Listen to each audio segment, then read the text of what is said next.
नमस्कार मित्रों, ज्ञान हम पर आपका स्वागत है। मैं Ramakrishna Mishra. Paper 4 unit 3 civil सेवा के लिए अभिरुचि और बुनियादी मूल्य हम आज बात करेंगे। बहुत ही इंपॉर्टेंट है ये। शुरुआत करते हैं। जो पहला टॉपिक उठाएंगे इसमें हम अभिरुचि यानी कि अभिक्षमता, एप्टीट्यूड भी बोला जाता है इसको। इसके संदर्भ में देखेंगे कि अभिरुचि क्या होती है, विशेषताएं क्या होती हैं इसकी, और सिविल सेवा में क्या महत्व है इसका। हम डिटेल में बात करेंगे और शॉर्ट नोट्स देखते रहना, आप नोट कर लेना। देखो, सबसे पहले बात की जाएगी सिविल सेवा के आधारभूत मूल्य यानी कि बुनियादी मूल्य यानी फाउंडेशन वैल्यूज क्या होती, क्या ये इंपॉर्टेंट है। बुनियादी मूल्य वे आधारभूत मूल्य होते हैं जिनके अभाव में किसी संगठन, संस्था अथवा व्यवस्था का मूल्य बना रह पाना मुश्किल होता है। मतलब अगर ये चीजें ना हो तो संस्था की कोई वैल्यू नहीं रहती, कोई मूल्य नहीं रहता, क्योंकि इसके अभाव में विश्वास तथा साख का संकट उत्पन्न हो जाता है। और विश्वास कीजिए, और यदि किसी के प्रति भी साख का संकट उत्पन्न हो जाए तो उसका अस्तित्व अधिक समय तक नहीं रह पाता। अब हम क्या क्या देखेंगे इसमें, हम देखेंगे इसके अंतर्गत सत्यनिष्ठा, ईमानदारी, वस्तुनिष्ठता, निष्पक्षता, प्रतिबद्धता, भेदभाव रहित गैर तरफदारी, समानुभूति, सहिष्णुता, करुणा, लगन, निरंतरता और दृढ़ता। हम हर टॉपिक पे बात करेंगे डेली, एक टॉपिक उठा के। तो आज जो हमने सबसे पहले उठाया है वो इसमें है, क्या है आपका, वो है आपका, हाँ, साथ में और भी कुछ टॉपिक देखेंगे हम। धैर्य, अनामता, सेवा भाव, समर्पण भाव, राजनीतिक तटस्थता। तो इसके साथ साथ जो हम आज टॉपिक हमारा वो है सिविल सेवा के लिए अभिरुचि एवं बुनियादी मूल्य में देखेंगे। अभिरुचि यानी कि एप्टीट्यूड और अभिक्षमता। तो सबसे पहले इसके अर्थ की बात की जाए तो कि अभिरुचि क्या होती है। अभिरुचि का अर्थ है व्यक्ति की क्षमताओं का ऐसा संयोजन कि यदि उसे उचित वातावरण मिले तथा प्रशिक्षण दिया जाए तो वह किसी क्षेत्र विशेष में विशिष्ट योग्यता तथा दक्षता अर्जित कर सकता है। एक साधारण भाषा में समझ लिया जाए तो अभिरुचि का मतलब क्या होता है, निहित क्षमता। मतलब किसी व्यक्ति में कोई क्षमता निहित है, उसे यदि पूरा प्रशिक्षण मिल जाए और अच्छा वातावरण मिले तो वो जो क्षमता है उसकी योग्यता बन जाती है। यही मतलब होता है अभिरुचि का या एप्टीट्यूड का। और अभिक्षमता भी एक ही शब्द है ये सारे, और आपके एग्जाम में तीनों में से कोई शब्द भी आ सकता है। अभिरुचि से व्यक्ति की संभावनाओं का पता चलता है। इससे क्या पता चलता है, आपकी संभावनाओं का पता चलता है, आप में क्या पावर है, क्या शक्ति है, क्या क्षमता क्या आपकी, वह कितना सफल होगा, यह प्रशिक्षण तथा अभ्यास पर निर्भर करता है। अभिरुचि प्रायः जन्मजात होती है, किंतु पर्याप्त अंश क्या है, ऐसा सिखा भी जा सकता है। यानी कि हम सीख भी सकते हैं, ऐसा नहीं है कि केवल जन्मजात होती है। अभी यदि इसकी विशेषताओं की बात की जाए तो यहाँ पॉइंट्स लिखे हैं, थोड़ा सा हम डिस्क्राइब कर लेंगे इसको। तो पहला पॉइंट क्या कहता है आपका विशेषताओं में, कहता है कि क्या क्षमताएं और संभावनाएं, यानी कि किसी व्यक्ति की क्षमताएं तथा संभावनाएं होती हैं। इसकी पहली विशेषता है प्राय जन्मजात किंतु अर्जन भी संभव है। अभिरुचि के आधार पर प्रशिक्षण दिया जाए तो विशेष योग्यता व दक्षता अर्जित कर सकेगा। यह बच्चों के भविष्य का पूर्वानुमान होती है। यह बुद्धिमत्ता तथा रुचि के निकट होते हुए भी उनसे अलग होती है। तो ये क्या थी, इसकी विशेषताएं थी जो मैंने बोला। अगर एज इट इज नोट कर लिया जाए तो इसमें कुछ भी फेरबदल करने की जरूरत नहीं है। आगे देखें तो अब क्या है कि सिविल सेवा के लिए अभिरुचि का महत्व क्या है, हम वो देखेंगे।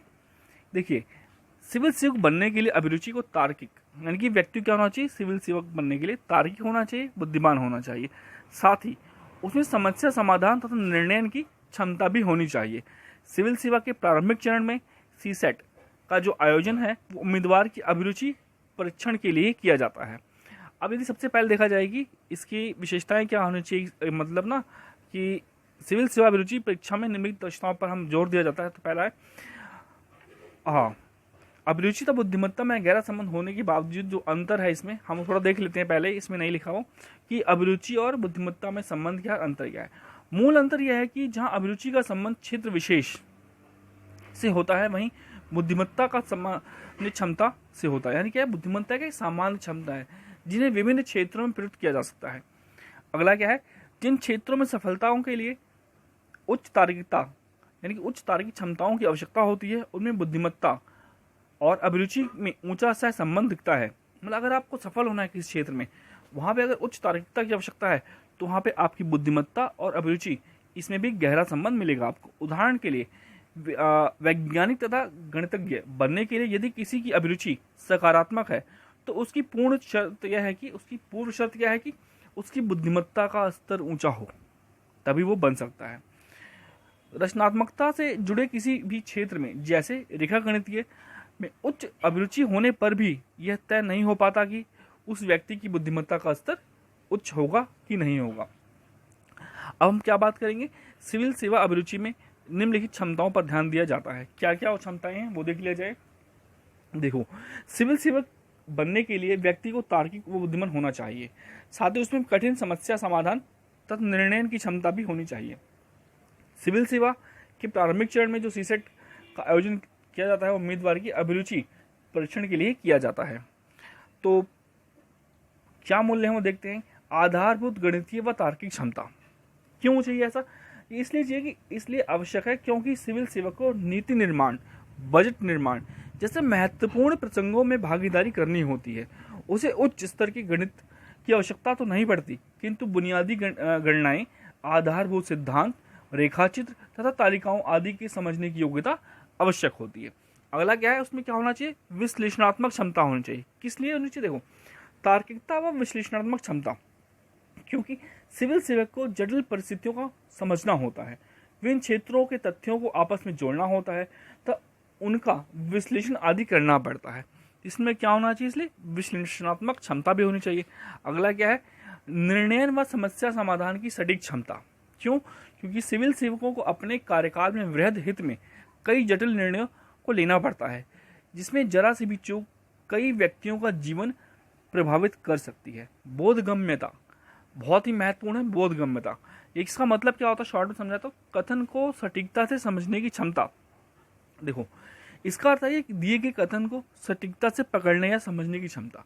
ध्यातव्य है कि सिविल सेवकों को अदालतों के बहुत सारे निर्णय तथा कार्यकालीन टिप्पणियों को निरंतर पढ़ना तथा क्रियान्वयन करना होता है। इसके लिए आवश्यक है कि वे भाषा का सटीक निर्णय करने में सक्षम तथा ऐसी ही भाषा लिखने में अभ्यस्त हो। इसलिए क्या चाहिए, बोधगम्यता की आवश्यकता होती है। संचार तथा संप्रेषण कौशल भी महत्वपूर्ण भूमिका निभाता है इसमें। क्यों?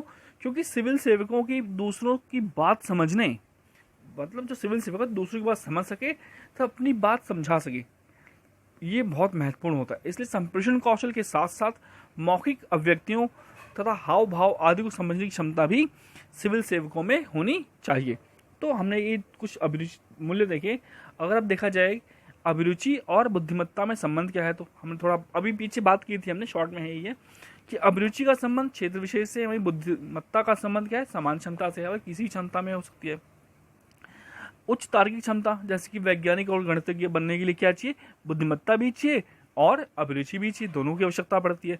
जबकि रचनात्मक विषयों से रेखा गणित के संदर्भ में देखा जाए तो अभिरुचि ही ज़्यादा महत्वपूर्ण होती है, बुद्धिमत्ता की आवश्यकता नहीं होती।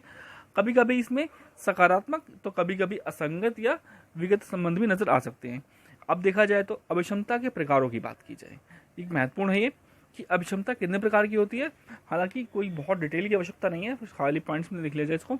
सिविल सेवकों के लिए कुछ विशिष्ट प्रकार की अभिक्षमताओं या अभिरुचियों की अपेक्षा की जाती है। यानी कि पहली क्या है, सामाजिक अक्षमता। सामाजिक अक्षमता क्या है भाई, समाज के साथ आप समझ सकें, उनकी भावनाओं को समझ सकें। यदि कोई आपके विपरीत विचार रखता है तो उसके प्रति भी आप सहानुभूति रखें, यानी कि सहिष्णुता होनी चाहिए दूसरों के विचारों को समझने के लिए। अगर हम कहीं गलत हैं तो अपनी गलती को स्वीकार भी कर सकें। समर्पण भाव होना चाहिए समाज के प्रति और संवेदना होनी चाहिए जो भी वंचित वर्ग है उनके प्रति। और क्या होना चाहिए, सामुदायिक अभिक्षमता होनी चाहिए। सामुदायिक अभिक्षमता का अर्थ क्या है, भागीदारी और टीम भावना। आप मतलब उस समुदाय में भागीदार भी बने और उसको एकजुट रखने के लिए उसकी टीम भावना भी होनी चाहिए आपके अंदर। और क्या होना चाहिए, तकनीकी ज्ञान भी होना चाहिए, तकनीकी अभिक्षमता बोलते हैं इसको, यानी मितव्ययी दक्षता और प्रभावशीलता होनी चाहिए। मतलब आपको ऐसा होना चाहिए कि आप जो भी कोई लेके आए प्रैक्टिकल हो पहले तो, और मितव्ययी हो, इफिशिएंट हो, मतलब महंगा ना हो, दक्षता भी होनी चाहिए और प्रभावशाली भी होना चाहिए वो, यानी कि आपको टेक्नो फ्रेंडली होना चाहिए। तार्किक अक्षमता में होनी चाहिए, यानी कि आप बेहतर निर्णय ले सके, क्योंकि आपको क्या करना है, समाज के लिए निर्णय लेना है। अगर आप तार्किक नहीं होंगे तो आपका निर्णय कभी भी तर्कसंगत नहीं होगा और वह बेहतर नहीं होगा और अच्छे परिणाम नहीं दे पाएगा। अगला क्या है, गणितीय क्षमता होनी चाहिए ताकि वस्तुनिष्ठता की प्रवृत्ति को अपना सकें और अपनी जो पूर्वाग्रह से दूर रह सकें। तो ये क्या थे, कुछ महत्वपूर्ण सामाजिक अक्षमताएं थी जो होनी चाहिए एक सिविल सेवक के अंदर। अब हम देखेंगे एक सिविल सेवक में किन संगठनात्मक अभिक्षमताओं या अभिरुचियों की आवश्यकता होती है। देखिए, इस संगठन विशेष की प्रति है, क्या क्या चाहिए उसके लिए, संगठन में टीम भावना बनाने की क्षमता होनी चाहिए। मान लीजिए आप किसी टीम के कैप्टन हैं तो उस टीम को चलाने के लिए, उस संगठन को चलाने के लिए आपको किन किन अभिक्षमताओं की आवश्यकता पड़ेगी। अगर इस संदर्भ में सोचेंगे तो आप बहुत सटीकता से आंसर आप लिख सकते हैं बिना कुछ पढ़े भी। तो पहला क्या चाहिए आपको, संगठन में टीम भावना बनाने की क्षमता चाहिए। मान लीजिए गांगुली या धोनी में ये कैप्टेंसी की भावना ना होती, ये प्रवृत्ति ना होती, तो वो कैसे टीम को मैनेज कर पाते, एकजुट रख पाते और इतनी आगे लेके जाते क्रिकेट टीम को। अब आगे देखें तो भावनात्मक अभिक्षमता से कार्मिकों से काम लेने तथा संसाधनों के सर्वोत्तम उपयोग की क्षमता भी होनी चाहिए। मान लीजिए आप सब कुछ है पर आप कार्मिकों से अच्छा काम नहीं ले पाते। फॉर एग्जाम्पल, जब 2003 के वर्ल्ड कप में कोई विकेट कीपर नहीं मिला तो क्या किया, गांगुली ने द्रविड़ को विकेट कीपर बनाया और उनकी इस पूरी क्षमता का उपयोग किया, यानी कि संसाधनों का बेहतर उपयोग हुआ और उन्होंने अच्छी बैटिंग भी करी। तो ये क्या होता है, संसाधनों का बेहतर उपयोग बहुत आवश्यक होता है संगठन में। कभी हार ना मानने वाले आत्मविश्वास के साथ विपरीत परिस्थितियों में शीघ्र व बेहतर निर्णय लेने की क्षमता भी बहुत आवश्यक होती है। आगे देखा जाए तो अपने उच्च पदाधिकारियों तथा कर्मचारियों से सामंजस्य स्थापित करने की क्षमता चाहिए, क्योंकि देखिए जो आप होते हैं, आपके ऊपर भी अधिकारी हैं, आपके नीचे भी कुछ अधिकारी हैं, उनमें अगर आप सामंजस्य स्थापित नहीं कर पाएंगे तो आपके जो कार्यालय की कार्य संस्कृति है, वर्क कल्चर है, वो प्रभावित होगा। इससे क्या होगा, आपके जो रिजल्ट्स हैं वो प्रभावित होंगे। तो इसलिए आपको क्या चाहिए, अपने कर्मचारियों की उच्च और निम्न दोनों स्तर के मध्यस्थ ऐसे बनाओ, सामंजस्य स्थापित कर लो।